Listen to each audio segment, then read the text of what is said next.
Number 3 اخلاص و احتساب، صرف اللہ، جو نیک کام کرے صرف اس کی خوشنودی کے لیے. یہاں تک کہ حضور کے سامنے ایک صحابی ایسے ہی محاورے میں رواں روی میں کہہ بیٹھے ما شاء اللہ و ما شئت، جو آپ چاہیں اور اللہ چاہے. فوراً ڈانٹ دیا اجعلتنی للہ ندًا، تم نے مجھے اللہ کا مد مقابل بنا دیا. مشیت صرف اس کی ہے. وما تشاءون الا ان یشاء اللہ. کوئی نیک کام سوائے اس کی رضا جوئی کے لیے اگر کسی اور کے لیے کیا گیا، ریا ہے، سمعہ ہے، دکھاوے کے لیے ہے، شہرت کے لیے ہے، دنیا کمانے کے لیے ہے، لیڈری چمکانے کے لیے ہے، اقتدار حاصل کرنے کے لیے ہے، کوئی بھی اور مقصد اگر شامل ہوا، زیرو سے ضرب کھا کر پوری عبادت زیرو ہو جائے گی. احتساب، بدلے کی توقع صرف اللہ سے. یہ لفظ آپ خاص طور پر سنتے رہے ہوں گے ان دنوں بہت. من صام رمضان ایمانا واحتسابا غفر له ما تقدم من ذنبه ومن قام رمضان ایمانا واحتسابا غفر له ما تقدم من ذنبه ومن قام ليلة القدر ایمانا واحتسابا. ایمان کے ساتھ احتساب کیوں آ رہا ہے؟ اس کا اجر و ثواب سوائے اللہ سے اور کسی سے توقع نہ. یہ 5 چیزیں ہیں. جہاں تک اطاعت کا تعلق ہے اس میں ایک ایکسیپشن نوٹ کر لیجیے. کہیں کسی وقت نسیان سے، خطا سے یا جذبات کے طوفان میں آ کر کوئی غلط حرکت کر بیٹھا، لیکن فوراً توبہ کر لے، یہ مستثنیٰ ہے. میں نے 3 الفاظ کہے. خطا، آپ نہیں سمجھتے تھے کہ جو میں کرنے چلا ہوں یہ ڈس اوبیڈینس ہے، آپ کو پتہ ہی نہیں تھا، خطا ہو. نسیان، بھول گئے. ایک وقت ایسا ہے کہ آدمی کے اوپر غفلت کا ایک پردہ پڑ جاتا ہے. حضور خود فرماتے انہ لا یغان علی قلبی وانی لاستغفر اللہ فی کل یوم 70 مرہ. میرے دل پر بھی کبھی کبھی حجاب سا آ جاتا ہے، میں روزانہ 70 مرتبہ استغفار کرتا ہوں. تو ہم اپنے حجابات پر حضور کے حجاب کو قیاس نہیں کر سکتے. نسبت خاک رابع عالم پاک، وہ کوئی اور شے ہے، یہ کوئی اور شے ہے، لیکن یہ کہ باہر پردہ تو پڑتا ہے. اس میں کوئی غلط حرکت سرزد ہو گئی. یا نمبر 3 جذبات کا کوئی ہیجان تھا جس نے کہ اوور پاور کر دیا، انسان کی قوت ارادی کو معطل کر دیا، کوئی غلط حرکت سرزد ہو گئی. لیکن پھر توبہ فوراً. انما التوبۃ علی اللہ للذین یعملون السوء بجہالۃ ثم یتوبون من قریب. جیسے ہی طوفان گزرا فوراً ہوش میں آیا، یہ مجھ سے کیا ہو گیا؟ لا الہ الا انت سبحانک انی کنت من الظالمین. ربنا ظلمنا انفسنا وان لم تغفر لنا وترحمنا لنکونن من الخاسرین وان لم تغفر لی وترحمنی لاکونن من الخاسرین. یہ دعا ہے، گڑ گڑا کر اللہ معاف کر دے.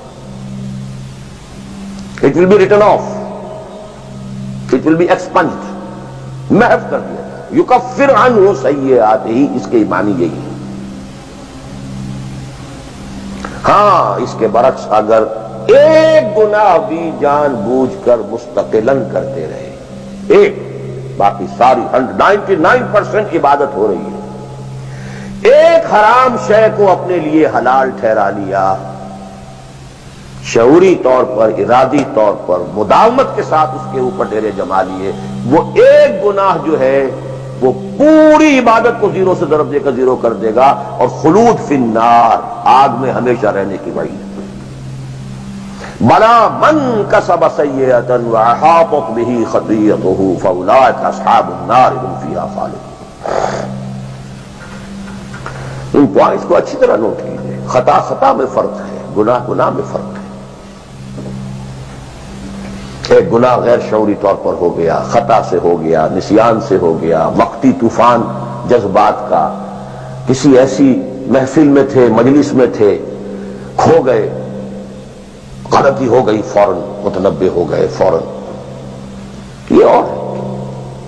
جیسے کہ آدمی، مجھے اچھی طرح یاد ہے ایک مرتبہ اور میں بھولتا نہیں اس واقعے کو. میں میڈیکل کالج میں پڑھ رہا تھا تو ایک سائیکل پر جا رہا تھا کالج، اور سلپری تھی روڈ. جب سائیکل سلپ کرتی ہے تو پتہ نہیں چلتا میں کب گر گیا. گرا ہوں لیکن مجھے پتا اس وقت چلا جب اٹھ چکا تھا میں، جب میں گرا تھا، کیونکہ آدمی وہ پڑا نہیں رہتا، فوراً اٹھتا. یہ جو ہے فوراً اٹھنا، ثم یتوبون من قریب، یہ بھی بعد میں معلوم ہوتا ہے کہ میں گرا تھا جبکہ اٹھ چکا ہوتا ہے. اتنا انسٹنٹینیس ہوتا ہے. یہ ہے یتوبون من قریب. اور اس کو اللہ نے اپنے ذمے، انما التوبۃ علی اللہ، اللہ کے ذمے ہے یہ کہ وہ ایسے شخص کی توبہ قبول کرے. انما التوبۃ علی اللہ للذین یعملون السوء بجہالۃ ثم یتوبون من قریب. بہرحال یہ ایک اس کی ضمنی بات تھی کہ اطاعت کلی کے ضمن میں ان دونوں چیزوں کو ذہن میں رکھیے. گناہ کا ہو جانا، کل بنی آدم خطاؤون وخیر الخطائین التوابون، التائب من الذنب کمن لا ذنب لہ. بہت اس میں ہمارے لیے پر امید باتیں کہی گئی. اللہ کو اپنے گناہگار بندے کی توبہ سے اتنی ہی خوشی ہوتی ہے جتنی کہ اس شخص کو ہوتی ہوئی جو ایک صحرا میں سفر کر رہا تھا. ایک ہی اونٹ تھا، اسی پر اس کا پانی تھا، اسی پر اس کا راشن تھا. تھوڑی دیر کے لیے سستانے کو لیٹا، آنکھ کھلی تو اونٹ غائب. دوڑ رہا ہے مشرق میں، مغرب میں، شمال میں، جنوب میں، تھک ہار کر بیٹھ گیا ہے. اب وہ موت کا انتظار کر رہا ہے. نہ پانی ہے، نہ کوئی غذا ہے، نہ کوئی سواری ہے کہ اس صحرا لقدق صحرا سے نکل سکے. کہ اچانک دیکھتا ہے کہ اونٹ تو کھڑا ہے، موجود ہے. تو اسے اتنی خوشی ہوتی ہے کہ وہ کہتا ہے اللہ تو میرا بندہ، میں تیرا رب. کہنا یہ چاہتا تھا اللہ تو میرا رب، میں تیرا بندہ، لیکن اتنا مغلوب ہو گیا ہے اس وقت جذبات میں خوشی کے کہ کہہ یہ بیٹھا کہ اللہ تو میرا بندہ، میں تیرا رب. اتنی خوشی ہوتی ہے اللہ کو اپنے کسی گناہگار بندے کی توبہ سے. تو یہ وہ ہے وہ مسئلہ عارضی، فوری، لا علمی، جہالت، طوفان یا کسی ماحول کے فوری اثر کے تحت کوئی غلطی ہو گئی فوراً توبہ. لیکن یہ کہ اگر جان بوجھ کر کانشس ڈیسیژن ایک حرام شے کو بھی اگر مستقلاً اختیار کر لیا، بلا من کسب سیئۃ واحاطت بہ خطیئتہ فاولئک اصحاب النار هم فیہا خالدون. اب آئیے نیکسٹ، میں جسے آج ایک نیا اینگل کہہ رہا ہوں وہ کیا ہے. دیکھیے اطاعت کے دو پہلو ہیں، انفرادی اور اجتماعی. مجھے مراد کیا ہے؟ ان کی ریشو پروپورشن مختلف ہوگی. کوئی بہت آرگنائزڈ سوسائٹی ہے، اسٹیٹ کا کانسیپٹ ہے، اجتماعیت کا پڑھنا بہت بھاری ہو جاتا ہے، انفرادیت بہت محدود آتی ہے. کوئی بڑی پریمیٹیو سی سوسائٹی ہے، آرگنائزڈ اسٹیٹ نہیں ہے، تو انفرادیت کا دائرہ وسیع ہوتا ہے، اجتماعیت محدود ہوتی ہے. In various proportions. لیکن پہلے ان کو آئیڈینٹیفائی کیجئے، اس سے میری مراد کیا ہے. ایک وہ اللہ کی اطاعت ہے کہ جو ایک انسان کے اپنے بس میں ہے وہ کر سکتا ہے. چاہے بھوک آ جائے، فاقہ آ جائے، نقصان ہو جائے، جان کا اندیشہ ہو جائے، یہ کر سکتا ہے. ایک وہ اطاعت ہے جو کسی صورت کر ہی نہیں سکتا جب تک کہ اجتماعی ماحول نہ بدلے. کتنا ہی سنسیئر ہو، کتنا ہی نیک ہو، کتنا ہی فیصلہ کر لے، کر ہی نہیں سکتا. وہ اس کے ہاتھ میں ہے ہی نہیں. ایک ریاست ہے، آرگنائز اسٹیٹ ہے، اس کا لا ہے، آپ اس میں رہ رہے ہیں تو وہی قانون چلے گا. آپ کے بس میں نہیں ہے. آپ کا بیٹا فرض کیجئے خدا نہ خواستہ زنا کرے تو آپ سے رجم نہیں کر سکتے، چاہے آپ کا بیٹا ہے. You have no power, no authority. آپ کا اپنا بیٹا اپنی بیٹی چوری کر لے، آپ ہاتھ نہیں کاٹ سکتے. مجھے یاد آ رہا ہے لو ان فاطمہ بنت محمد سرقت، بالفرض ہی کہہ رہا ہوں نا میں بھی، مفروض ہے کتاب، آپ نہیں ہاتھ کاٹ سکتے۔ ایک معاشرہ ہے جس کے اندر پوری معیشت جو ہے سود کے اوپر ہے، آپ سانس بھی نہیں لے سکتے کہ جو سود سے خالی ہو، امپاسبل۔ ایک سٹیٹ ہے، آپ اس کے سٹیزن ہیں، آپ اس کے کانسٹیٹیوشن کے لائل ہیں، فیتھفل ہیں۔ تو جیسا کہ میں نے کہا تھا آرگنائز سوسائٹی سٹیٹ میں یہ دائرہ بہت بڑھ جاتا ہے۔ ٹرائبل ہے وہاں یہ کہ انفرادیت کا کافی دائرہ ہوتا ہے، قانون کم سے کم ہوتے ہیں، نظم کم سے کم ہوتا ہے، سسٹم جو ہے اس کی گرفت کم سے کم ہوتی ہے۔ اب دیکھیے دو حیثیتیں دنیا میں ممکن ہیں، ایک انتہائی خوش بختی کی، انتہائی خوش قسمتی کی کہ ایک انسان ایک ایسے ماحول میں پیدا ہو گیا ہے یا وہ ہجرت کر کے ایسے ماحول میں چلا گیا ہے جہاں ٹوٹل دین غالب ہے، دین قائم ہے، نظام ہے دین کا، حکومت ہے اللہ کی۔ وہاں جا کر انسان کتنا how it is he will feel, no friction, وہ بھی اللہ کی بندگی کرنا چاہتا ہے، ماحول بھی سازگار ہے، پورا نظام بھی اللہ کی بندگی پر ہے، پورا قانون بھی اللہ ہی کا نافذ ہے، پورا تعلیم کا ڈھانچہ بھی اللہ ہی کے ہدایت کے مطابق ہے، تمام ذرائع ابلاغ سے بھی اسی کے مطابق چیزیں ہیں جو نشر ہو رہی ہیں، آڈیو ویژول سب کچھ۔ انتہائی خوش قسمت، موسٹ فارچونیٹ کہ ایک انسان ایسے ماحول میں، لیکن فرض کیجئے کہ وہ ایسے ماحول میں ہے جہاں اللہ کا دین غالب نہیں، بہت محدود سا حصہ ہے جس میں وہ اللہ کا حکم مان سکتا ہے، نماز وہ پڑھ سکتا ہے، روزہ رکھ سکتا ہے، کوئی نہیں روکتا۔ اسرائیل میں بھی جا کے پڑھ لیجئے نماز اور روزہ، امریکہ میں کر لیجئے، بھارت میں کر لیجئے، کوئی نہیں روکتا، لوگ ہیں۔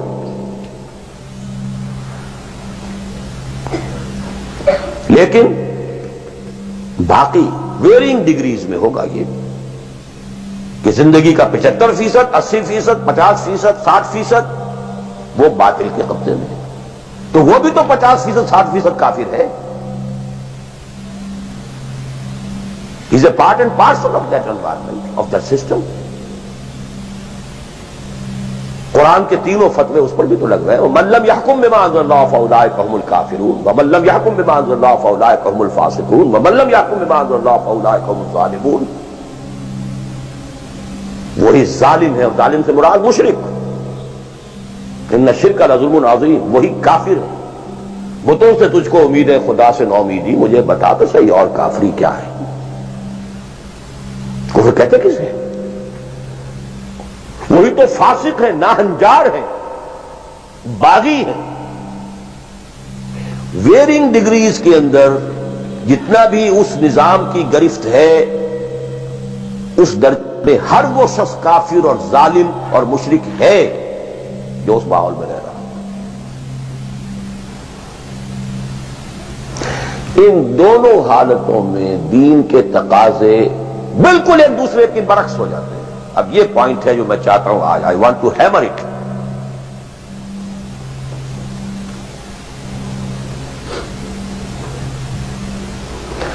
اگر آپ خلافت راشدہ کے دوران پیدا ہو گئے ہوتے، موسٹ فارچونیٹ، موسٹ ایزی، دین قائم ہے، اللہ کے احکام جاری ہے، سارا نظام وہی ہے، دی ہول اسٹیٹ کرافٹ وہ اسلام کی بنیاد پر کام کر رہا ہے، آپ ایک سٹیزن ہیں، آپ کے لیے تقرب بالنوافل کے درجے کھلے ہوئے، فرض تو پورے ہیں یہاں، نفل نماز پڑھیے، نفل علم حاصل کیجئے، نفل روزے رکھتے چلے جائیے، نفلی چلے کیجئے، جو چاہیے تقرب بالنوافل.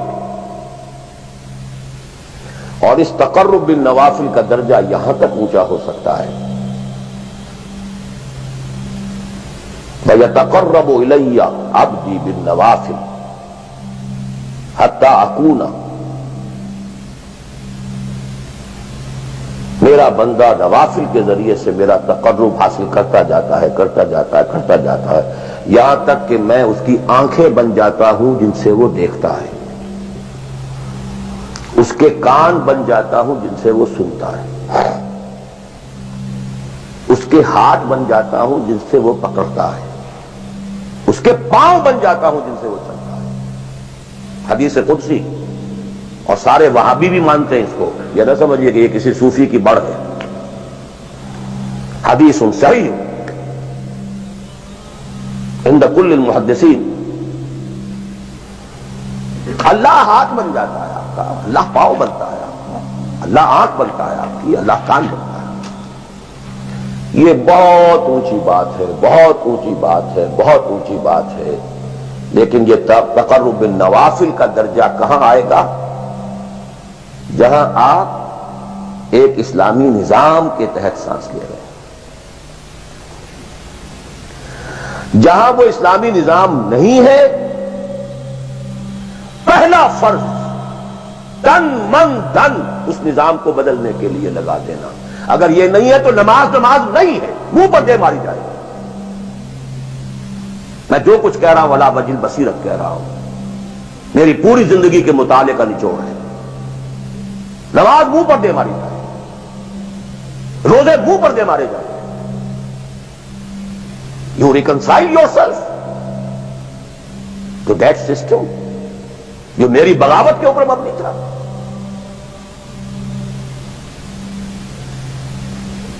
پہلا فرض یہ تن من دھن. You cannot reconcile with that system. You cannot accept that system. اس میں اپنے آپ کو اکوموڈیٹ کرنا، اس میں اچھے کیریئر تلاش کرنا، اس میں اچھی جائیداد بنانا، اس میں پیسہ جمع کرنا، اس میں اچھی سے اچھی بچوں کو ایجوکیشن تاکہ بہتر سے بہتر زندگی وہ بھی گزار سکیں، سب کا سب حرام، مطلقاً حرام. پہلا کام یہ ہے اپنی جان، اپنا مال، اپنا تن، اپنا دن سب اللہ کے دین کے لیے خرچ کرو. سب سسٹمز لیول کے اوپر صرف جان کو باقی رکھنے کے لیے جو ناگزیر ہے، that is allowed, nothing more. This is the point, crucial point. اب ہمارے سامنے حدیثیں ہوتی ہیں اور وہ سارے فضائل کی کتابیں ہیں اور یہ ہیں جن کا تعلق اس ماحول سے تھا جبکہ دین قائم ہو چکا تھا. تو اس کانٹیکسٹ میں باتیں ہو رہی ہیں، نفل کی بات ہو رہی ہے اور قیام اللیل کی بات ہو رہی ہے اور جو ہے ختم قرآن کی بات ہو رہی ہے. اور اگر فجر کے بعد بیٹھے رہے مصلی پر اور 2 رکعت پڑھ کر اٹھے جبکہ سورج نکل چکا ہے تو اب یہ اتنا اونچا سوال. یہ ساری باتیں all these things become absolutely irrelevant. The deciding factor is دین غالب ہے، ٹھیک ہے، چلو نوافل کی طرف، قرات کی طرف چلو، جتنا آگے سے آگے. یتقرب الی العبد بالنوافل. ورنہ تقرب بالفرائض پہلے فرض کرنے ہیں، اور فرضوں میں پہلا فرض جہاد ہے. Now please note this word. جہاد اصل میں اس جد و جہد کا جامع عنوان ہے. Your struggle against that system. لہذا انما المؤمنون الذين آمنوا بالله ورسوله ثم لم يرتابوا وجاهدوا باموالهم وانفسهم في سبيل الله. Integral part of the definition of a مومن. اگر زندگی اس سے خالی ہے یا اتنی ہے، بس جتنی ہو جائے نفل کے درجے میں، اصل وقت اصل دھارا بہ رہا ہے دنیا کی طرف، دنیا کے حصول کے لیے. جتنا پھیل سکیں، جتنا پھل سکیں، جتنا پھول سکیں، جتنی جڑیں گہری جما سکیں، جتنا کچھ اولاد کے لیے چھوڑ کر بڑھ سکیں، جتنا اولاد کو زیادہ سے زیادہ دنیا کی سہولتیں دینے حاصل کرنے کے قابل بنا کر جا سکیں، ساری تو توانائیاں اور ساری قوتیں اور ساری صلاحیتیں اور سارے اوقات تو کپے ہوئے اس میں۔ اچھا آپ کو تھوڑا سا دین کا کام بھی، آخر دھوکہ تو اپنے آپ کو دینا ہی ہے نا۔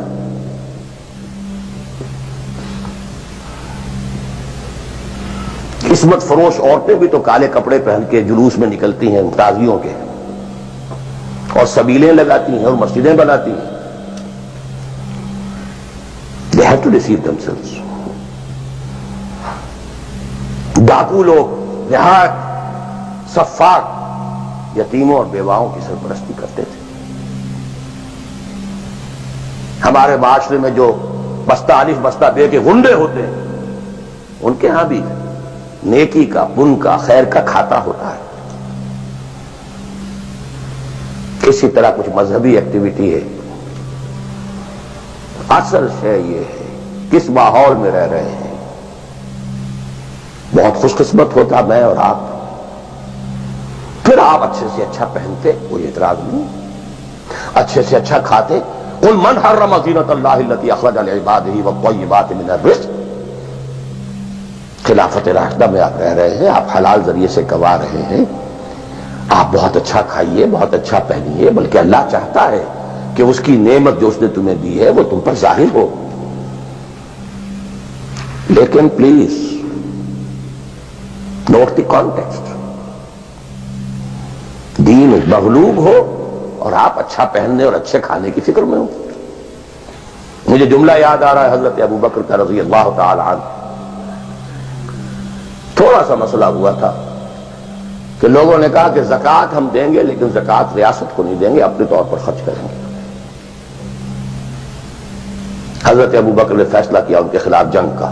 حضرت عمر جیسی شخصیت بھی مشورہ دے رہی ہے کہ دیکھیں نہیں، دو فرنٹ پہلے ہم نے کھولے ہوئے ہیں۔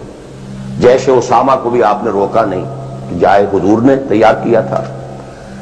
پھر جو مرتدی ہو گئے، کسی اور کو نبی مان لیا، ان کے خلاف تو جنگ کرنی ہی کرنی ہے، لیکن یہ تو صرف نماز بھی پڑھ رہے ہیں اور یہ زکوٰۃ کا بھی انکار نہیں کر رہے، صرف ہمیں نہیں دے رہے ہیں، تو ان کے ساتھ ذرا مصلحت کا تقاضا یہ ہے کہ کچھ نرمی کی جائے۔ ان کے بڑے پیارے الفاظ تھے، ایبدل الدین وانا حی، کیا دین میں تغیر کیا جائے گا جبکہ ابھی میں زندہ ہوں؟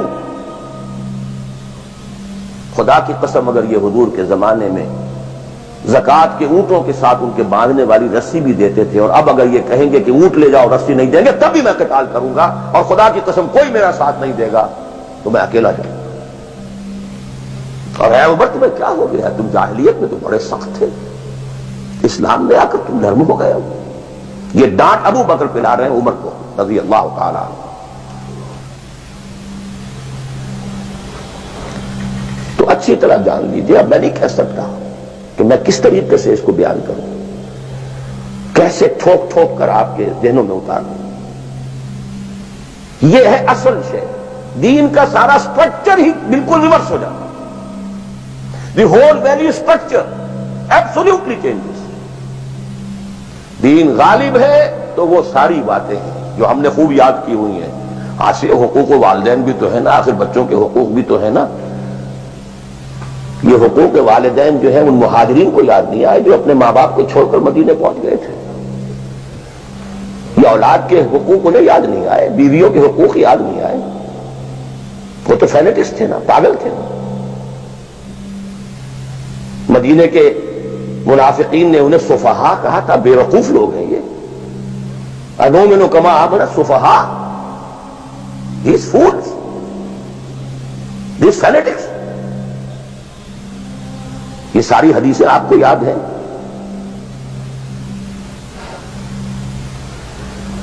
فرق ہے، اسلام غالب ہے تو مسئلہ کچھ اور ہے۔ اچھا کھائیں، اچھا پہنیں، نوافل ہے، نوافل پر نوافل ہے، جتنی ترقی کیجئے، دنیا میں کرنا چاہیں دنیا میں کیجئے، روحانی ترقی کرنا چاہیں روحانی ترقی کیجئے، سارے میدان کھلے۔ علم میں، پروفیشن میں، کسی خاص فن میں ترقی کرنا چاہے کیجئے۔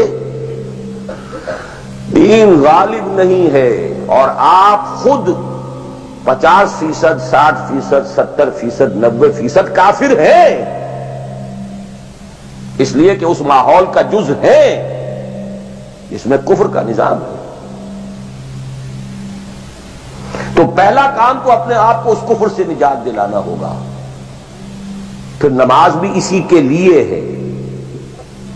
وَاسْتَعِینُوا بِالصَّبْرِ وَالصَّلَاةِ، مدد حاصل کرو نماز سے۔ کس کام کے لیے مدد حاصل کرو؟